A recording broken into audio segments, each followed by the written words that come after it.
Olá pessoal, vamos para a nossa quarta e última parte do nosso capítulo de fluidos. Então, nessa última parte, eu já adianto que é um conteúdo que não será cobrado, inclusive na lista de exercícios, tá bom? Como a ideia aqui é trabalhar com formação de professores, eu percebi nos livros propostos nos exercícios propostos no livro dos professores da universidade, não estão contemplados problemas que abordem este conteúdo. Tá? Ele é um pouquinho mais complexo, né, e não está sendo exigido essa, essa parte. Mas não deixa de ser importante. Né? Conhecimento é sempre válido, é sempre importante. Então vamos lá. Então, os conhecimentos básicos da dinâmica dos fluidos derivam das leis de conservação. Ponto. Isso aqui é o que você tem que saber de mais importante, cara. Se você quer lembrar como é que se deduz as expressões do tópico dinâmica dos fluidos, lembrem-se, elas derivam das leis de conservação. Vamos começar abordando a conservação da massa de um fluido. Aqui no canto inferior direito, nós temos uma ilustração e o texto passa a descrever a situação pertinente a esta ilustração. Tomemos um fluido em movimento em um tubo com velocidade V1 em um ponto 1, cuja seção transversal tem área 1. Então aqui, né, tem área 1 com velocidade V1. Uma determinada massa, que nós vamos chamar de ΔM1 do fluido, atravessa essa seção no intervalo de tempo infinitesimal ΔT. Então aqui vem e passa um certo volume, que está achurado em cinza. Esta massa ΔM1 está contida em um cilindro de base A1 e altura V1 vezes ΔT. O que é V1 vezes ΔT? É o espaço percorrido. Então, esse volume em cinza, né, é dado por A1 vezes V1 ΔT. Acho que isso é bastante fácil de vocês perceberem. Se a densidade do fluido é ρ1, temos para a massa, lembra da ideia, né, de você substituir a massa pela densidade vezes o volume? Se você sabe que A1V1 ΔT é o volume, multiplica por ρ1, você tem a massa ΔM1. Beleza? Então, ΔM1 é igual a ρ1 A1V1 ΔT. Por analogia, você vai verificar que a parte em cinza aqui em A2 é ρ2 A2V2 ΔT. Para um fluido incompressível, o que é? Você não consegue comprimir ele, né? Também chamado de fluido ideal.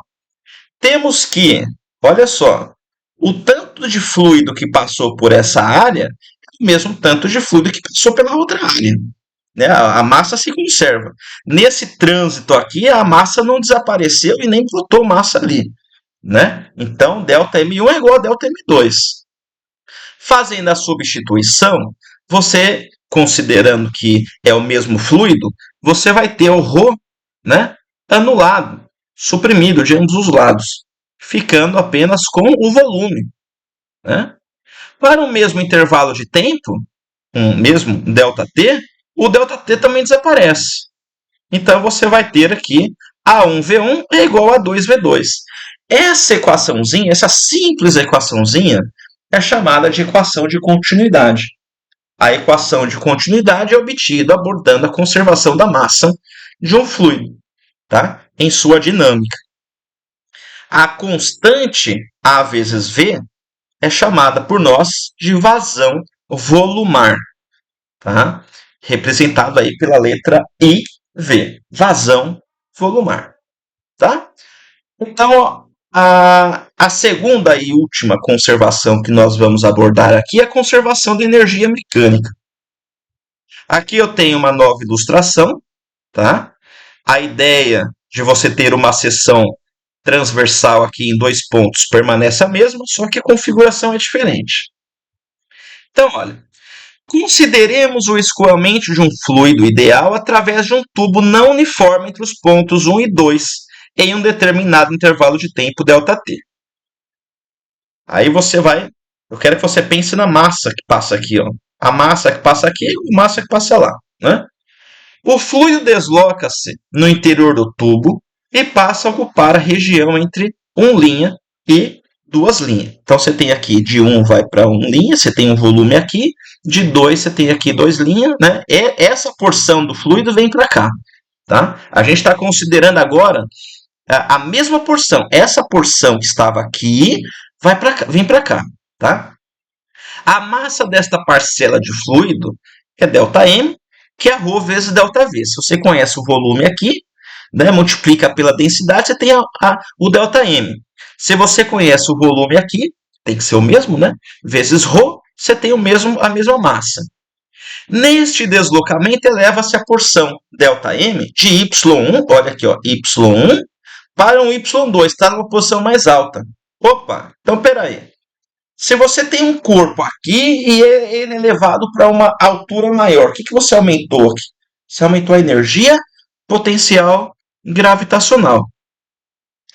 Então, você tem aqui, ó, nesse deslocamento eleva-se, né? E a velocidade muda. Né? A velocidade muda. A energia potencial muda às custas da conversão da energia cinética. Nessa aqui você tem uma velocidade V1, aumentou a energia potencial gravitacional, o que acontece?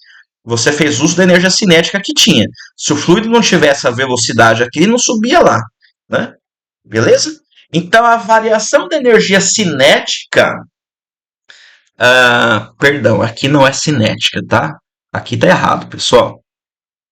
Aqui houve um erro de digitação. Aqui não é cinética. Aqui é potencial, tá? Potencial. Opa! Então, a variação da energia potencial desta parcela de fluido é dada por ΔU. ΔU é igual a mgh. Só que o mgh é o ΔM vezes g. Aí você tem y2 menos y1. Isso daqui é a altura. Né? y2 menos y1. Né? Você coloca o ΔM em evidência, o g em evidência, fica lá. mgh. y2 menos y1 é a altura que variou.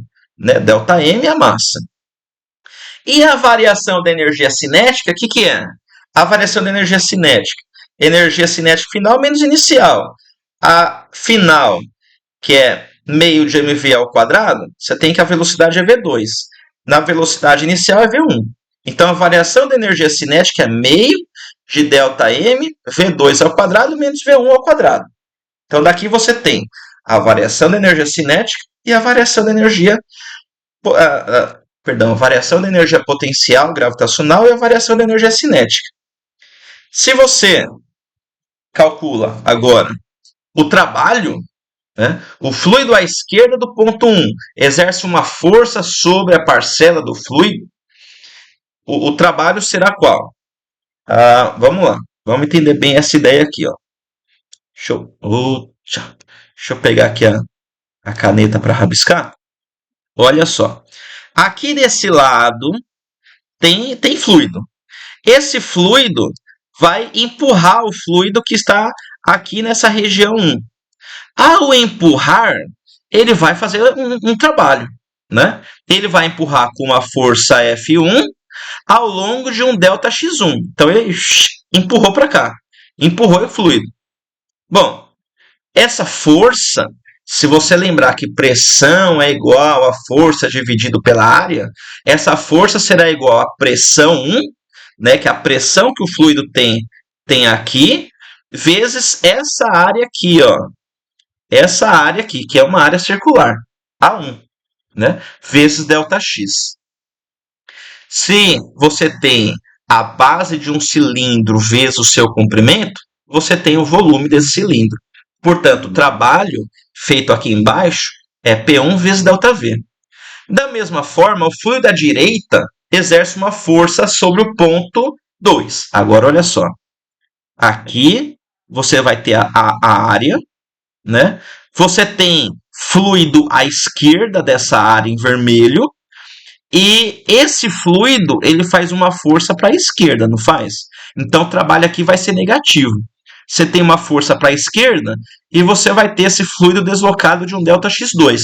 Então você tem menos F2 ΔX2. Fazendo as mesmas substituições anteriores, você vai ter que o trabalho é menos P2 vezes ΔV. O trabalho líquido total é a soma. Ora, veja bem, você tem essa porção aqui de água que foi deslocada para a direita. Vamos lá. Vamos supor que essa caneta aqui representa a porção de água que foi deslocada. Vem uma força 1 e faz um trabalho para, no caso de vocês, para a direita. Eu acho que aí tá, às vezes a câmera vira e dá uma certa confusão. Bom, então tem uma força aqui para esse lado. Se força para cá faz um trabalho positivo, e aqui você tem uma outra força atuando sobre a mesma porção de água, essa força aqui, como ela está indo para trás, né, ela faz um trabalho negativo. Portanto, o trabalho resultante sobre a porção aqui é a força resultante que atuou. Né? Sendo a força resultante que atuou, você vai ter que o trabalho total, o trabalho líquido, vai ser igual a ΔV vezes P1 menos P2. Tá? Então aqui você tem o trabalho líquido. Agora, se o trabalho que você exerce sobre um corpo, né, no caso a porção de água, é igual à soma das variações das energias potencial e cinética, se você faz a substituição, você vai chegar a que conclusão? Você vai substituir. Você vai pegar esse ΔV vezes P1 menos P2. Vai colocar aqui. Você tem esse ΔU. Você vai pegar esse ΔU que está aqui. Vai substituir lá. Tem a variação de energia cinética. Vai substituir lá. Se você lembrar que ΔM pode ser substituído por ρ vezes o volume, você vai chegar nessa expressão. E essa expressão, tanto o lado direito quanto o esquerdo, são constantes. Você pega pontos diferentes dentro desse tubo aqui, ao longo da dinâmica do fluido, o fluido está escoando, tá? Dinâmica de fluido, o fluido não está em repouso, tá escoando. Se você pega em 1.1 e 1.2, os valores serão os mesmos. Portanto, isso é uma constante. Essa expressãozinha aqui é chamada equação de Bernoulli.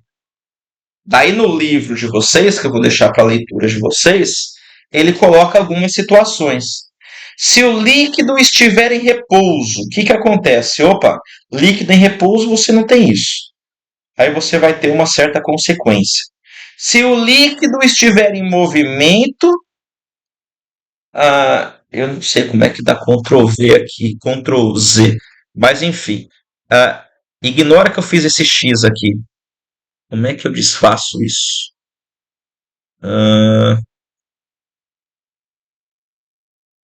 Poxa vida, eu utilizei esse recurso da caneta, mas aqui no PowerPoint o professor não consegue, não sabe desfazer. Mas você tem essa expressão, certo? Mantém ela. Se o fluido estiver escoando, mas a mesma altura. Se você está na mesma altura, você não tem o Y. Tá? Você tem uma outra consequência. O que eu quero que você faça aqui? Como não é algo que nós vamos explorar nos exercícios, eu quero que você pegue e dê uma lida nessas duas páginas, onde o nosso material ele descreve de forma qualitativa alguns fenômenos, como o de Venturi, como o de... Esqueci o nome. Enfim, tá? É apenas uma curiosidade para o curso de vocês aqui, voltado à licenciatura. Beleza? Bom, então para finalizar essa nossa sessão de fluidos, são poucos exercícios que estão no livro, tá? Façam eles 50% pelo menos, né? Porque é o critério de avaliação. E com relação à prova, eu vou cobrar os exemplos que eu resolvi aqui nos vídeos, tá? Então, vocês façam aí os exercícios do livro para estudarem, para se prepararem, e a prova eu vou cobrar esses exemplos, tá bom? Então, até a nossa próxima aula. Um abraço. Tchau, tchau.